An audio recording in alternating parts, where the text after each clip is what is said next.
হাদিসে আসছে তিনটা আমলে বান্দার তিনটা আমল দেখে আল্লাহ তাআলা হেসে দেন।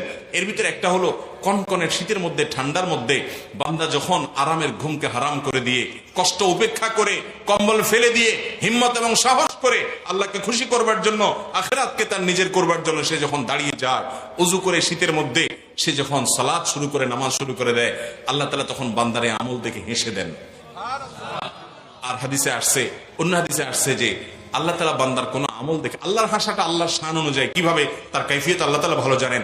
আল্লাহ যদি কোনো বান্দার আমল দেখে হাসেন তো আল্লাহ রাব্বুল আলামিন ওই বান্দাকে মাফ করে দেন। এই আমলটা শীতের সময় করার সুযোগ আছে। যুবক ভাইরা, ফজর নামাজ জামাতের সাথে পড়বো তো ইনশাআল্লাহ। কোথাকার কোন দেশের কাফের, মুশরিক, বেঈমান, সমকামিতাকে বৈধ মনে করে যারা, মুসলমানের রক্তকে হালাল মনে করে যারা, সবচেয়ে বড় কথা হলো আমার রবের প্রতি যার ঈমান নেই, যাদের সাথে আমাদের দেশের রাজনৈতিক, সমাজনৈতিক, ধর্মীয়, অর্থনৈতিক কোনো সম্পর্ক নাই, সেসব দেশে এম্বাসিও নাই, আমাদের দেশে এম্বাসিও নাই, এরকম অনেক দেশ আছে।